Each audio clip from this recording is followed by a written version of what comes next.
Yeah, it's mindset cafe, we all about that mindset. Gotta stay focused, never settle for less. It's all in your head, how you think you manifest. So get ready to rise, cause we about to be the best. Gotta switch it up, gotta break the old habits. Get your mind right, turn your dreams into habits. No negative vibes, only positive. What is up, guys? Welcome to another episode of the Mindset Cafe podcast. It's your boy Devin, and we are joined today by a special guest, Rob Tracz. He is an entrepreneur, he is a performance coach, and he is also the creator of Prime Performance Coaching.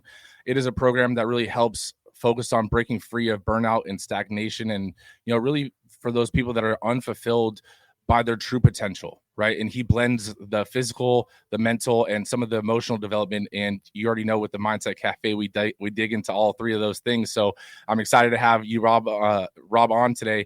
Thank you for taking the time, man. I know we're recording right now. It's New Year's Eve, so you dropping some knowledge. It's a true treat. Thank you. Hey man, dude, I appreciate you having me on, and I'm glad we were able to kind of squeeze this in before the new year kind of kicks off. So I'm excited to be here. Awesome. So let's dive into your story a little bit, right? How did you really dive into the performance coaching? You created Prime Performance. How did that whole thing start? So I guess before I kind of dive directly into starting Prime Performance, I got to kind of give you a little bit of a background. Education wise and schooling, I got my undergrad in kinesiology, which is the study of human movement. And then I got my master's degree in exercise science, with concentration in performance enhancement and injury prevention. So with that kind of a background, I was in the strength and conditioning world. And in that realm, you typically take two kind of paths. You either go to collegiate and try to get into professional one day, or you stay in the private sector and kind of build up a book of clients. And I chose to go to private sector. It was an easier option for me to make more money faster. And it gave me the taste of entrepreneurship. I was able to kind of create my own schedule, work as many hours as I want, take on as many clients as I want, sort of a thing. And that was great because I was able to scale it up to the point that I wanted to. But at the same time, I kind of got stuck in that grind kind of state. I built up to a point where I was working 12 to 15 hour days, 7 days a week, pretty much nonstop for about 3 years. And in that time period, I mentioned getting stuck in that grind. I call it robot mode because like robots, it was efficient. It's easy to get things done and everything moves pretty smoothly. But unfortunately, the other side of that is you lose that awareness, at least for now. I know AI is getting better every day. So currently, you lack that awareness, you lack that human aspect. And that's exactly what was happening. A lot of the relationships around me started falling apart.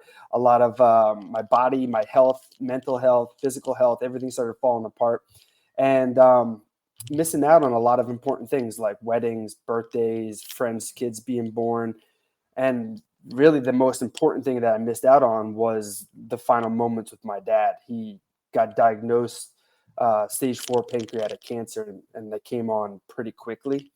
And instead of being with him, I chose to fill my schedule and keep working. And then that full schedule, it ended up becoming a distraction afterwards. So then for about another year or so, constantly filling it. And until one weekend where I was denied that distraction, I couldn't fill my schedule. It's when that awareness kind of clicked in. I'm like, damn, what is going on? This is not me. This is not who I am. I try to be a social, outgoing person, but I'm sitting home weekends by myself, just only focused on filling that schedule. And when I had that moment to kind of reflect, that's when I was like, damn, I got to change something. Let me go back to the drawing board. What's helped me be successful throughout the rest of my life? And that really was the drawing board for what eventually became Prime Performance Coaching. And I really reflected on the different principles that I teach and that I live my life by. And that gave me the opportunity to kind of pivot. I knew something was wrong, so I knew I needed to make that change. No, that's awesome. I mean, and that was one of the reasons I want to have you on the podcast. Was normally we don't really bring coaches on per se, right? Because I'm sure you're aware of this. There's so many coaches on social media nowadays. Everyone thinks that, they're the next big thing, but you have the backing. You actually have the schooling behind this. I have a degree in kinesiology. I didn't go the master route like you did.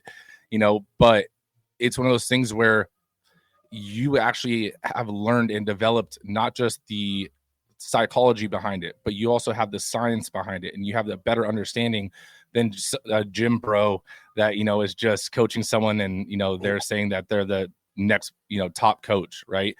So that's why I wanted to really bring you on today, because we have a very similar start, right? I was a personal trainer, again, just like you, had a clientele list that I was doing 12 to 15, even some days 18 hours in a day, just going client after client after client, and did that for a handful of years, leading into basically me and my business partner opening a gym and launching a franchise. So it was cool to see someone else starting in a similar station, as I was, and evolving themselves in a different path. So that's why I wanted to really bring you on and dive into this. So I want to dive into the aspect of, you like to focus on overcoming burnout, right? Or stagnation, because for people like you, from what it sounds like, and myself, we can just keep going for the most part, right? And work doesn't always feel like work. Like, we like the grind, right? So how do you continue to go on those days that you don't feel like getting out of bed, or that you do feel like you're getting burnt out? Or what do you use to kind of switch yourself or transition or pivot? Yeah, I mean, the easy cop out for answer for that question is just discipline. But it's more to that though, because like I'm sure you've heard numerous other people talking about how like motivation comes and goes like the weather. Some days it's sunny, some days it's rainy, and discipline's what really shows up no matter the weather. And yeah, like I said, the easy way is just to say discipline, but the longer answer is that it is day in, day out, and building that discipline through a lot of different challenges and roles that I kind of take on. But really what helps me is the awareness. Because back when I was stuck in that robot mode, I didn't have a deadline. I was just constantly pushing. When my only metrics were making money, that needle, that like end zone, easily just keeps getting pushed back. Once you hit a certain amount, you hit the next goal, you just keep going for it till you get to the point when you run out of hours in the day. And then when I hit that point, that's when I transitioned. I started my supplement brand, and then I started online coaching, and then I started this and I started that, which bled into more revenue streams. But then that still didn't lead to anything because I was still constantly pushing until I brought that awareness component into my life in different aspects. That allows me to now develop different seasons. So there are times when I do need to grind, and I do need to get up and get my workout in at 3 a.m. because I do have a long day of podcasts or coaching calls or networking events and things. So when I have that awareness and I can see that, and I know that it's not going to be forever, it's just going to be for the next couple of weeks or the next month or so. And I know that at the end of that deadline, I'm going to shift gears and I'm going to get into a little rest and reflection kind of mode where now I can tone back some of my social engagements or tone back some of my coaching appointments and then move from there. Okay. No, that's awesome. So then I was going to kind of pivot on that question because it intrigued me. So I'm going to come back to what my original question was, but going into the burnout a little bit more, right? What have you found for yourself? What is your driving force, or what is your why, is what I like to say. Like, what is your purpose for continuing to go? It's like the financial one, right? Like you said, the needle just can keep moving out, further and further and further. But what is the purpose of, you continuing to scale, to grow, to, keep on the journey that you're on? What is your why? Yeah. I guess before I kind of dive into like specifically my why, I should mention a little bit about drives. Are you familiar with Brett Bartholomew of Art of Coaching? By any chance? It sounds familiar. Yeah, so he's like a role model mentor of mine, and he's the author of Conscious Coaching. And in his book, and he talks a lot about different drives, which are like the deeper level motivators, and they lead to a lot of the subconscious actions and things that we do. And he has got like a test that you can kind of like take real quick. And when I went through that, I found out that my main drives are adversity. So I really love challenge. And I'm an achievement drive. So I love to be successful and win and have success. But then ultimately, I also am a unity drive. So being around other people and creating something with others. So as long as I'm challenging myself and I'm with others and we're winning together as a team, that motivates me and gets me moving every single day.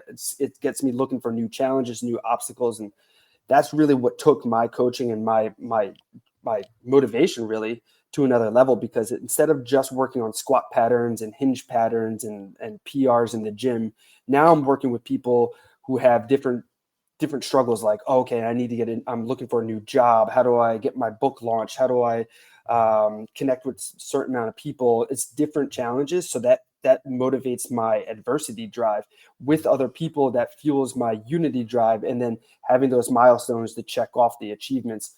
I hit those three, I'm trifecta, and I'm waking up no matter what time of day it is.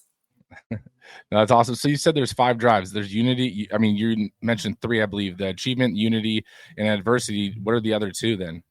So there's 6. So there's legacy is another one. Security is another one. And so let's see, there was the adversity, achievement, legacy, security. It's slipping me right now, but that's not one of mine. That's not one of mine. No worries. I mean, it's interesting because as you said that, like, I was like, wow, that actually, it does make a lot of sense. Like, and I was kind of picturing myself as well. And the unity one does make sense, but the adversity one, I can definitely align with a lot. And I mean, that's our whole, gym model and stuff like that. It's in launching a franchise and everything. So as you're saying that, I was like, wow, that actually is a different perspective on things. So that was pretty cool.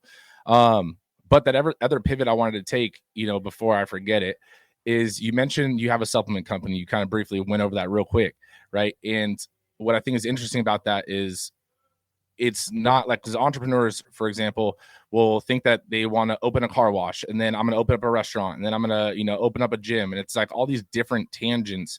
And you instead started creating verticals within your business, right? Additional revenue streams. So what was that moment that you realized that instead of just coaching, that, you wanted to open up the supplement line? And what is that supplement line? Yeah. So it was, I was just really just kind of like tired of people always asking me, like, oh, what should I use? What should I use? And I got to a point, I'm like, geez, it can't be that hard. Let me do a little bit of research. And so I started looking up different manufacturers and different ways of going about it and stuff. And I'm a big vanilla person. So I was like, all right, let me start with vanilla protein. Let me just try with that. And so I got the order, got a whole bunch of products, and then I started selling them to clients and stuff. And then eventually, once I got enough money to kind of now branch out and make a chocolate flavor, then things started kind of booming, because I guess more people like chocolate protein than they do vanilla, but whatever. So once that kind of went off, then it was like, okay, now I can make a multivitamin, creatine, fish oil, a sleep aid. I can do all these other things. And most recent ones I think for me is the greens drink, and then like a brain boost vitamin D also. I think I'm up to like 32 products now. And wow. Yeah, I didn't go I got to go through a whole rebranding sometime soon once that becomes a higher priority, because for me, it was like my coaching business was TAPS training, and this was just TAPS supplements. So I didn't really kind of dive into anything. So about 32 products, but it's mostly in just like for the fitness athletes kind of world. All right. Well, maybe we need to have a talk off camera about that, because that's something that, my business partner and I were going to create a line for the franchise, but, maybe we can work something out that, because right now we're a third-party vendor for, bigger brands. But the whole exclusivity thing is something that we more align with, because if you can get it at GNC and Vitamin Shop and Target, it's like, okay, it is not something we really want, but also the quality of the products is something that we're really big on. So, maybe we'll talk about that a little bit, later down the line. Sure. But let's dive more into like your actual coaching too, right? So you deal with the physical, you deal with the mental and the emotional growth of individuals, and really focusing on like the entrepreneurs, because I feel like all 3 of those are so important to everybody, right? And I think that a lot of entrepreneurs tend to forget, that there is a balance between the 3, right? They'll be super headstrong and, they may be super mental and emotional, but they're forgetting their physical. or they'll be physically and mentally tough, but they don't realize that their emotional intelligence isn't as strong. So how have you really encompassed that and try to help entrepreneurs with balancing those three? Yeah. So I try to tackle it. I kind of lean into my inner Coach Deion Sanders, and I tell everybody, like, working together, we're going to help you look good, feel good, play good. But instead of the play good, I shifted it over to do great things. So really kind of focusing in that first phase there of looking good, we really kind of build up the physical and mental resilience because, as you know, entrepreneurship, there's a lot of ups and downs. And the more level-headed you can be between the highs and the lows too. Everyone always thinks like, oh, I got to handle the lows, but you got to be level-head for those highs too. When there are big income months and such, you got to make sure you're not overspending and things like that. But so you want to make sure that you're level-headed and build a good resilience. And the second half of the looking good is your intentional consumption. So not only making sure you're eating right with your nutrition and stuff, but also the kinds of content that you're consuming, social media, the books, the music you're listening to, all these things, they affect your energy levels. And that's what's going to help you show up and continue through those long days. So once you've kind of got you're intentionally consuming and you're moving and feeling good with your resilience, you've got that whole component knocked down on looking good. And then we get into the feeling good, which really comes from knowing who you are, gaining that clarity about where you're trying to get to. What are your goals? What are your foundational values? What lifestyle traits make you unique? And you kind of put all that together with this framework of Pirate's Flag that I kind of run people through. And that helps you really hone in on where you're going, what you're trying to do. So then you can start to make better decisions with your everyday life and help you prioritize certain tasks that might have to get done. And then the other side of that phase is all about efficiency. So now that you know where you're at, where you're trying to get to, it's about optimizing your rules and your routines for everyday life and really making your schedule and your habits align with what you're trying to do. And once you're moving well and you're moving efficiently and you know where you're going, you've got that whole feeling good because you're in line now. And then the final part is that doing great things. And the first thing to do when you're trying to do something great is get around better people. So really bringing up your social support through a framework of a team triangle that I kind of run people through, like who are your mentors, who are your captains, who's the crowd that supports you kind of thing. And then working on that communication skills, whether it's going to be one-to-many, like on stage or on webinars or on social media, or one-to-one on sales, networking, and just general building relationships. Like you gotta have your relationships in order. And then once you have your social system all set up, then you kind of bleed into creating your own luck, which is really just preparation and opportunity. And you've got all the other things already done. You've already finished your preparation. You're ready to roll. And now it's just being aware of those opportunities when they pop up and where to look for those opportunities too. No, yeah, you actually mentioned a few things that I wanted to kind of expand on, Sure. right? So because honestly, your perspective is really well established on a lot of these areas, but you're saying them and like I get it, but I think that if we dive in a little bit more, like it's gonna leave a super big mental imprint on the audience. So the first thing that you mentioned, right, is clarity, right? And I feel that clarity is kind of overlooked in the entrepreneurship space. How or why do you think that entrepreneurs tend to, or I guess how would you say that entrepreneurs basically lack clarity? Why do you think that is in most cases? Yeah. I would say, so I kind of came up with a concept. I call it shadow success. It's a lot of entrepreneurs kind of get into the whole entrepreneurship world because of flashy cars or whatever they see on social media. And they kind of get into it because of the lifestyle and they're not necessarily sure what they're actually chasing after, kind of like chasing after your shadow. You reach for it, you lunge for it, and it just is always pushing, kind of like back when I was just chasing that financial incentive. And I just kind of kept pushing, and I never really got there until I really sat down and found out, like, okay, what is it I'm doing? I hinted at the Pirate's Flag framework that I use. I'll just kind of roll through that real quick if you don't mind. It's It's just an acronym. I'm a big acronym guy. So FLAG, F is foundational values. So what really holds true to you? L is lifestyle traits. What is unique to you? What things do you do? What kind of music, food? What makes you unique? A is your aspirations. What is it you're trying to get to? Where, why, or how? And then G is your growth opportunities. And it's much more intense when you're kind of going through the whole exercise. But when I did this with myself, I realized that like, hey, I'm just chasing all this money incentives for attention because I want to make my friends, I want my friends to think that I'm super successful because, oh, I'm too busy to hang out. I'm busy working and making money. I wanted my parents to be proud of me. Like, oh, he's making all this money. He's super busy, blah, blah, blah. And what it was really leading to me was attention. So my parents got divorced when I was super young. So I was always fighting for attention. That bled into sports. The better that I played at sports, the more attention I got. That fed into that. And as I got into that robot mode, I'm thinking I'm getting this sense of attention, but my dad is super sick. So one of the guys who can give me the most attention, that means the most to me, I'm neglecting that and filling it with this false or the shadow success over here.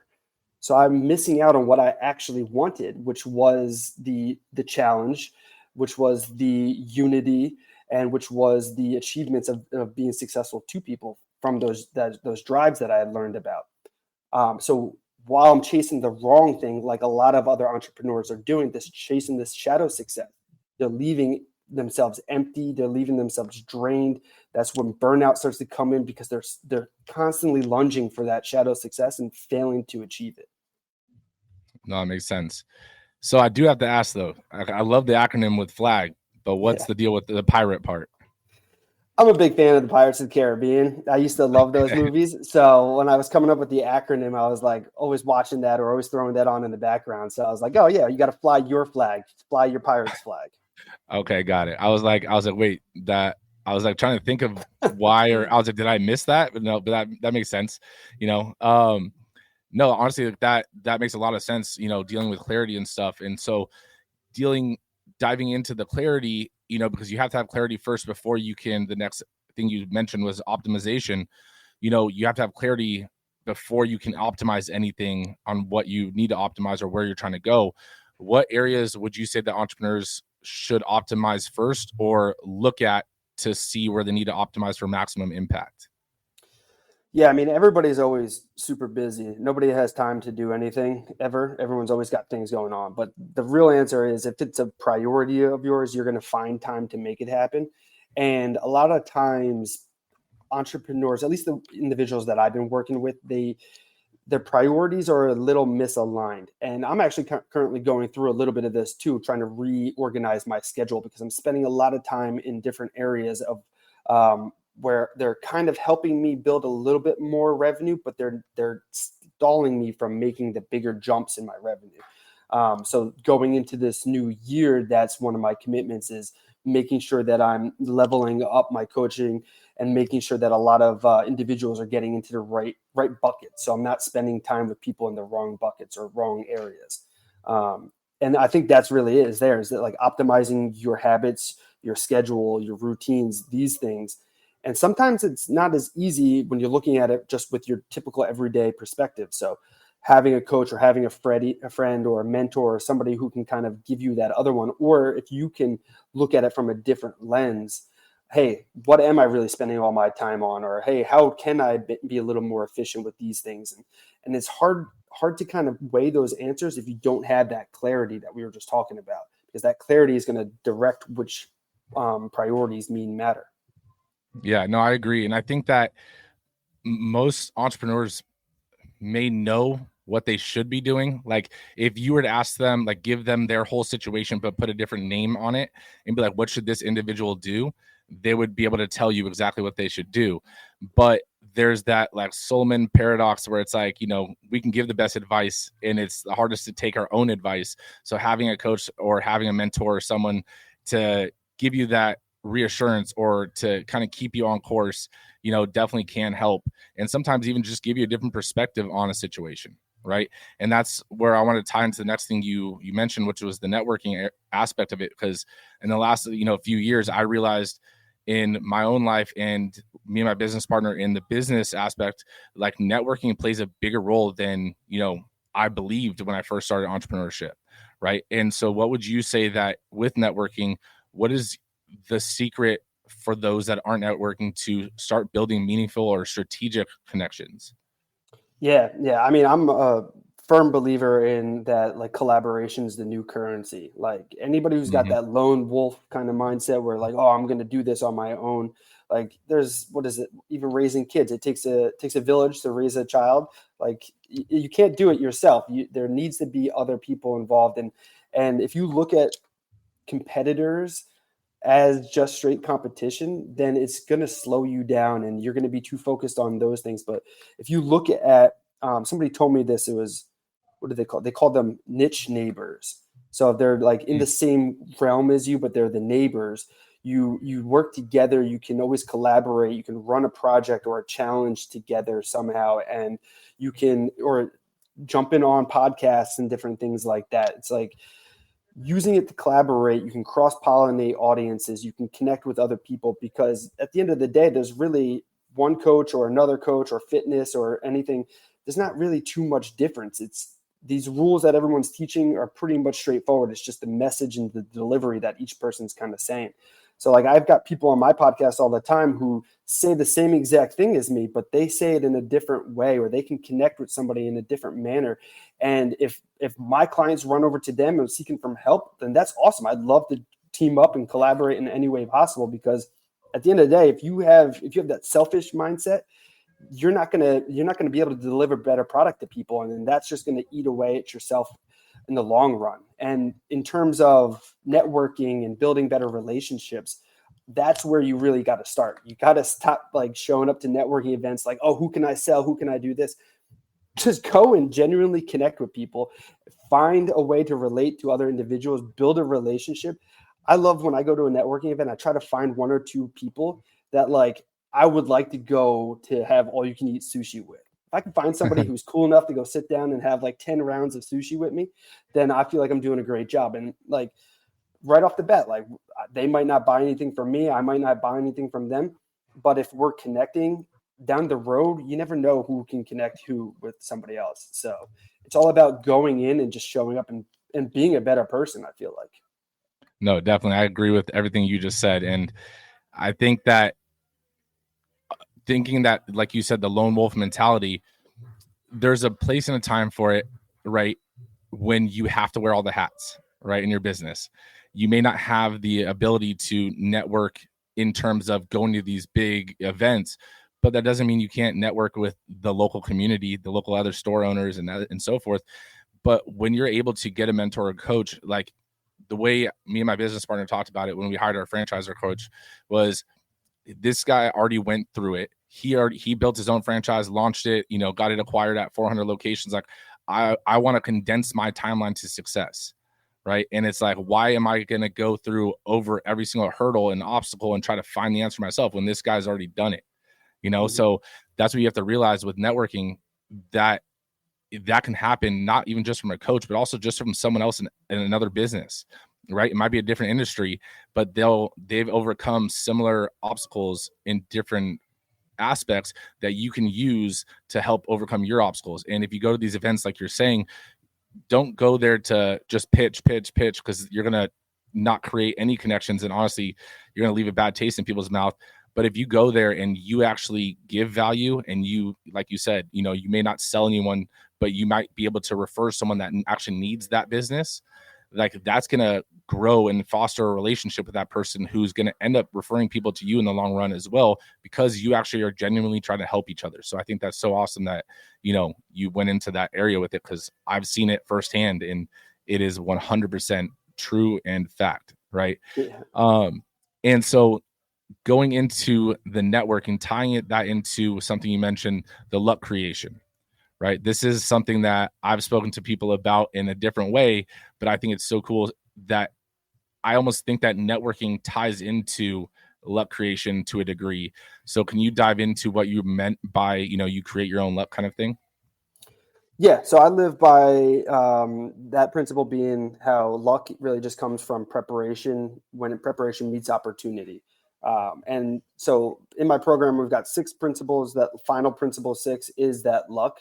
But when you go through the first 5 and you're building that resilience, you're intentionally consuming, showing up with energy, you know where you're trying to get to, and you're moving efficiently, and your social game is on point, and you're connecting with others, you're providing more value to others. You've got all 5 of those things down. Opportunity starts to pop up, because if you're providing a lot of value to somebody else, they're going to remember you more often than not. And then same thing, you just constantly showing up to events, you show up early, you stay late, you buy extra tickets to people's projects and events, and then you're providing more value to them. They're going to remember that. And talking about networking, like going back to the networking, I stopped bringing business cards. I stopped buying business cards a couple of years ago, and I would just show up and like, hey, yeah, we're either exchanging numbers, or like, then I don't think, like, if we don't have that strong enough of a connection, maybe we'll add each other on social media and we can kind of follow along those lines. But people have business cards now, and I'm like, I can't remember who you were. I don't remember this name. Like, unless we make a real connection, we have a good conversation, and I can follow up with that later, it's so much harder. So many people are just constantly just chucking business cards left and right. So having all that preparation, you're operating on the highest level that you possibly can. That is going to radiate off onto everybody else. So when you go to these networking events and you show up and you're connected, opportunity is just going to be popping up left and right. And then you just have to keep your eyes open to see where it is. No, definitely. It's funny that you mentioned the business cards. I was actually at an event, and it was an older gentleman, so, and he was like, do you have a business card? And I was like, I don't, but I can get your number. I can, shoot you a text and go that way. And it would kind of set him off. It's kind of shocked him that, I didn't have a business card, but I'm the same way. I was like, I've gotten 10 business cards from people, and I don't remember who this person was and so forth, because people are so easy to hand out a business card to each person. Yeah. Almost like those people in Vegas, they're just handing out those cards on the street. Yeah. It's like, and I think that the other area is that, those dot cards and stuff where people do the tap, and it's like, that is almost even a lazier version to me than a business card. It's like, here, just tap, here's all my stuff, figure it out. It's like, if someone does that to me, it's like, sorry, I'm probably not going to end up, giving you a call. But if we've had a conversation, we've connected, then that's someone I'm going to give you my actual cell phone number and not my business line or something. Like, you'll get my cell phone number, and let's connect. Let's really connect. So I think that's so cool that you mentioned that and talked about luck creation, because my whole thing with luck creation is you create your own luck, right? It's all about opportunity, and whether your mindset is in a negative lens or a positive lens, you're going to see that throughout the day. The same opportunity can be viewed multiple ways. It's all how you look at it, right? And if you're in a opportunistic mindset, then you're going to be more lucky, quote unquote, than someone that is not, right? So I think that's so cool that you dove into that a little bit. Now, go for it. I was just gonna say, yeah, I love the idea of like the overnight success, because there's no such thing as the overnight success, but like from the outside, people are like, oh damn, that guy's so lucky. He got connected with that guy, and then boom, his business just started blowing up. But they don't understand how many other events or how many hours that person put in, or how many other relationships and conversations that guy had. But from the outside, it's like, damn, that guy is so lucky. But on the other side, it's like, yeah, I'm grinding, I'm putting in the work, I'm showing up the best way that I can every day. Exactly. It's like we like to say the iceberg theory, right? Yeah. No one sees the 90% that's under the water that took you to get that 10% that everyone gets to see. And they're like, oh, wow, you're so lucky, you opened your business or that you're successful. It's like, I've been pulling all-nighters, when you were out partying, trying to do these things. So I think that's funny. That is so true. Most people say that I'm a 5-year overnight success, or a 10-year overnight success, right? Yeah. So something I want to dive into a little bit, to kind of give someone, let's say, an easy intro to get started, essentially, like, what would be maybe a habit or routine that someone could just start with that would be able to help them maybe with their energy or maybe with their focus as an entrepreneur? What I would recommend is to, if you don't currently, develop some sort of reflection practice. For me, I like journaling, not necessarily pen and paper, but like typing it out. that helps me kind of get everything that's going on in the past day, the past week, what's coming up. It gets all the ideas of what's currently going on around me down into some sort of like form. And when I'm typing it out, it forces me to kind of slow down the process a little bit because my brain's going a bunch of different like routes at once. So me developing that consistent journaling practice, or at least some sort of reflection. Some people, it could be meditation, it could be like vlogging or like a podcast or something. But just some sort of reflection where you can kind of check in on a day-to-day basis or a week-to-week. I'm sure with employees and stuff, you guys are doing like year reviews. Like do a year review with yourself, but on a much smaller level, like a day-to-day or a week-to-week kind of basis. And then that'll really show you like, okay, what else do I need to do? Like, oh, I've been pretty emotional with a lot of things going on lately with ups and downs. Maybe I need to bring on some challenges to kind of toughen myself up, like maybe like an ice bath or like a cold plunge, or maybe I should try fasting or something to just to bring in a little bit more discomfort into my life. For example, for myself, I felt like things have been pretty smooth lately for myself. So instead of doing the cold blast at the end of the shower, I just keep it on cold and then I just get in. So it's immediately freezing cold. And there's like, it's something silly and small, but it's something I've been doing recently because it's introducing that discomfort into my life.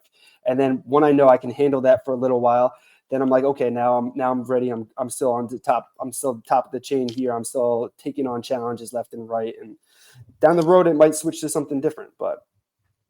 No, that's funny. I mean, the cold shower one's hard because it's not like a cold plunge where everything's cold at once. It's like you get hit with the water, it's cold, and then when you move, that wasn't cold, but now it's cold again, and it never like just levels out. It's funny. But guys, if you're listening right now, you heard it from him. I've been telling you guys, to make sure you guys reflect, make sure you guys are auditing your day, your week, your month. And so I didn't tell him to say that. So you guys already saw that, someone else is also saying that that is a habit or routine that you should be doing to continue to progress and to, grow yourself. Right. One last question I want to ask, before we kind of wrap up, before the big question. Many entrepreneurs, but many people in general, right, struggle with this work-life balance, quote unquote, right? Because I have my own, saying of it, but I want to get your take on what is work-life balance and what would be strategies you would recommend to fix someone's work-life balance or perspective on work-life balance. Yeah, this is something that I've kind of been going back and forth with for a couple of years, and for about a year or so now, I've been kind of living at the idea that I don't really know if I believe in a work-life balance. I believe in priorities and different seasons. There are going to be times when you need to make a push and you do need to grind and you need to be okay with those long hours and long work days. And then after, like, when you have that deadline, it's time to reassess, like, okay, do I still have enough juice in me? Should I do another push? Or did that take a toll on me? Do I need to spend a little more time with my friends? Have I been neglecting my spouse and kids and things like that? Like, do I need to go back into changing different seasons? And you don't really know that unless you have that reflection or you have some of that awareness. So in order to have work-life balance, I think it really depends on where you're currently at and what you're looking for. What do you hold as a priority? New year, new me kind of situation right now. And a lot of people are going to be jumping into that grind. And if they lack that awareness, they're going to crash and burn. So I think the work-life balance doesn't really exist. I think it's an idea. And it's ever changing, kind of like life. Life is chaotic. No, exactly. Yeah, that's exactly what my belief on it is. Like, that plus your work-life balance isn't going to be the same as my work-life balance, right? Everyone has their own. It's not like a seesaw where it has to be 50-50 and it's leveled, right? It might be 60-40 today and then, 40-60 the next day. It really comes down to what is the day having in store? What is your goal? What is your clarity on your goals? And you create your work-life balance around that. So I think that's so awesome. Now, the big question, right? I don't like to tell anyone ahead of time because I want the authentic first answer that comes to your brain. Right. This is your legacy wall, right? Rob's legacy wall. And on this wall, you can leave any message you want, for the up and coming generations. It could be for entrepreneurs. It could be for anything, right? And it's a lesson that you've learned along your journey. And what does it say? What is your message? I think it's pay attention to what works for you. Because there's a million ways to skin the cat, or whatever the sayings are. And it's cool to kind of copy somebody else's and kind of use that to get your ball kind of rolling. But I think until you really pay attention to what actually works best for you and is aligned with you and your lifestyle and where you're trying to go, you'll never really kind of break it to that next level, because it's got to be unique to you, and you got to have your own spin on it, and you got to be able to really call it your own if you're trying to create something your own. And I think that's really going to come down into that like whole reflection. So paying attention to what works for you. That's awesome. I like that. Where can people connect with you and learn more about what you got going on with coaching, with supplements, with it all? The easiest place to connect with me is just social media. Instagram and LinkedIn is where I hang out the most. And it's just, my handle is just my name, Rob Tracz. And best place to kind of keep up to date and to pay attention is my podcast over at survivingthesidehustle.com. Perfect. And then all that will be in the show notes, guys. Honestly, Rob, I want to take the time to thank you again, man. That this episode was definitely something that the audience, I know they picked up on. And guys, if you are listening, I know you got some knowledge from this in a different perspective than just listening to me say things. And I mean, I picked up on things like the 6 driving forces, right? Like there's different perspectives in different areas that you can dive in on these things. So definitely follow him, reach out to him if you want some help. But, make sure you guys share this episode with a friend, right? Don't just hold this knowledge for yourself. Make sure your circle is growing as well. Make sure you guys leave us that 5-star review. And Rob, again, thank you for taking the time, especially on New Year's Eve. Oh, thank you, man. This was blessed. Happy New Year's to you. You too. No negative vibes, only positive thoughts. Just in the game of life, mindset calls the shots. Got my mind on the prize, I can't be distracted. I stay on my grind, no time to